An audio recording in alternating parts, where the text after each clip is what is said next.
A graça, a paz do Senhor Jesus Cristo sejam abundantes sobre nossas vidas. Vamos continuar estudando sobre a salvação, hoje falando sobre o perdão de Jesus Cristo na cruz.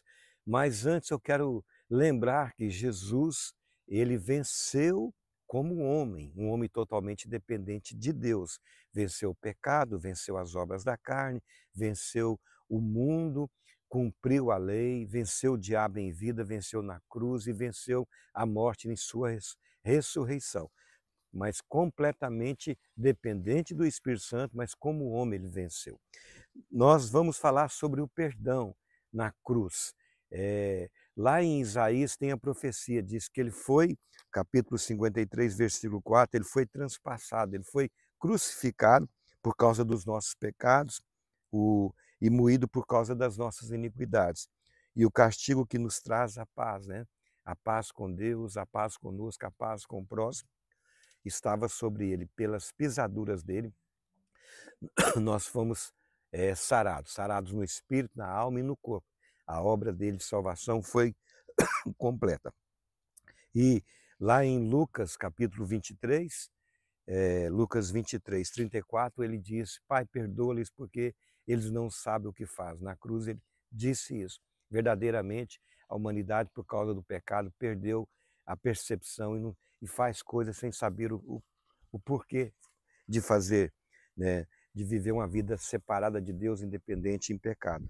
Lá em 1 João, capítulo 2, no versículo 1, ele falou: Filhinhos, se vocês pecarem, lembre que nós temos um advogado, né? Jesus Cristo justo é o nosso advogado, e não apenas nós, mas ele também ele é a propiciação dos nossos pecados, não só dos nossos, mas de todo mundo, do mundo inteiro, né? Ele morreu pela humanidade. Sabemos que nem todos serão salvos por não crer, por não receber, por não aceitar esse presente, o maior presente de Deus, o maior milagre, que é a redenção, a salvação, mas muitos ainda rejeitam. E lá em 2 Coríntios 5,19, esse perdão trouxe reconciliação com Deus. Diz que, sabendo isso, que Deus estava em Cristo, reconciliando consigo mesmo o mundo, as pessoas, o mundo, quer dizer, os homens, e não imputando a eles mais as suas transgressões, os seus pecados. Então Deus não conta mais, não imputa os pecados. Em Romanos capítulo 5, fala outra verdade muito preciosa. Diz assim, porque se nós, quando éramos inimigos de Deus, Jesus reconciliou e fez com que nós nos tornássemos amigos de Deus. Fomos reconciliados com Deus mediante a morte de Jesus na cruz. Diz aqui, mas estando já reconciliados, seremos salvos pela sua vida. Veja que versículo lindo. Salvos pela sua vida, não é pela sua vinda, pela sua vida. É a vida dele que nos salva. Não tem mérito em mim, nem mérito nenhum ser humano para se salvar. É a vida que ele nos deu gratuitamente. Eu vim para que tenhais vida e tenhais abundância. Nele estava a vida, né? E essa vida ele deu. Nós estávamos sem vida, perdido, e ele nos deu a vida dele, que é a vida zoe, a vida eterna, é a vida de Cristo em nós. É isso que nos garante a salvação. Ele nos salva pela sua própria vida. E a reconciliação dele não é só com os homens.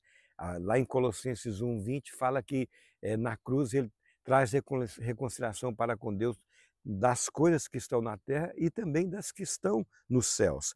E falando sobre o perdão, em Hebreus 8:12 fala que ele perdoa as nossas iniquidades, ele exerce misericórdia e ele não lembra mais dos nossos pecados. Em Hebreus capítulo 10, eu vou ler com vocês, diz assim, Hebreus 10, versículo 12. Jesus, porém, tendo oferecido para sempre um único sacrifício pelos pecados, assentou-se à destra de Deus. Foi para sempre um único sacrifício. Ele não vai morrer de novo, porque senão anularia a justiça de Deus. Deus já ficou satisfeito. A palavra está consumada quer dizer também, Deus ficou satisfeito. Uma vez para sempre. Diz aqui que assentou, depois de ter morrido na cruz, à direita de Deus, aguardando que os seus inimigos sejam colocados debaixo de seus pés. E lá no versículo 17 diz, acrescenta, de nenhum modo me lembrarei dos seus pecados e das suas iniquidades para sempre. Onde há remissão deste, já não há oferta pelo pecado. Ele não vai se oferecer de novo, ofereceu a única vez, e ele não lembra mais dos nossos pecados. E em Hebreus, nesse mesmo livro, no capítulo 9, no versículo 12, está escrito, por meio do seu, não foi por meio de sangue de bodes e de bezerro, como fazia no Velho Testamento, mas pelo próprio sangue dele, Jesus entrou nos santos dos santos, uma vez por todas, para sempre, tendo obtido uma eterna redenção. Portanto, veja bem, ele obteve para nós uma eterna redenção. A redenção, a salvação, não é parcial, não é temporária, é uma redenção eterna. E se a redenção é eterna, nós vamos falar isso em outro vídeo com mais detalhe, o perdão, ele não é temporário, o perdão não é passageiro, o perdão também foi eterno, é o sangue da eterna aliança. O pecado, os pecados do passado que você e eu cometemos foram perdoados quando nós cremos e recebemos. Os pecados que viermos a cometer hoje no presente, arrependemos, confessamos, somos perdoados. E amanhã no futuro não sabemos, mas se viermos a pecarmos, ele vai tocar em nós, nós vamos ficar quebrantados, arrependemos e seremos perdoados. Então é um perdão, ele não lembra mais dos nossos pecados. Que verdade maravilhosa. E eu quero falar para vocês depois, um pouco com mais detalhes, sobre esse aspecto de passado, presente e futuro, no que diz respeito ao perdão e à salvação, em outro vídeo.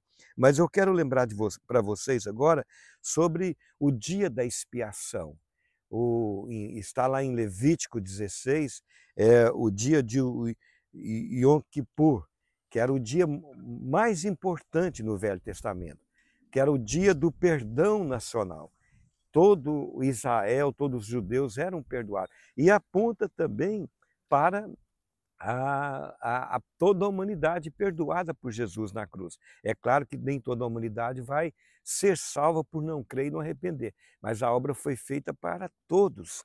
E nesse dia da expiação, o sumo sacerdote era um privilegiado de entrar uma única vez, apenas naquele dia, no ano, lá nos Santos dos Santos. Ele ia até o altar do holocausto, veja bem, o altar do holocausto, sacrificava o cordeiro, pegava o sangue e se direcionava, ia até a bacia, se lavava, entrava no lugar santo, ali no ritual, diante dos pães da proposição, do altar de oração, do candelabro. Aí ele entrava uma única vez, um único dia, nos Santos dos Santos e derramava o sangue no propiciatório para o perdão do pecado dele e o pecado de todos os judeus. Veja bem, a distribuição do tabernáculo estava não do norte para o sul ou do sul para o norte, mas estava do leste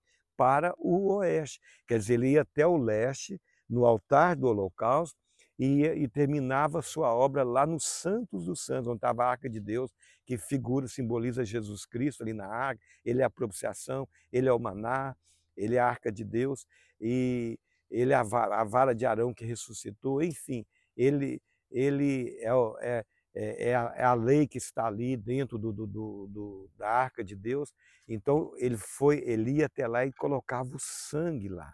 Se fosse do norte para o sul, o norte tem polo, o sul tem polo.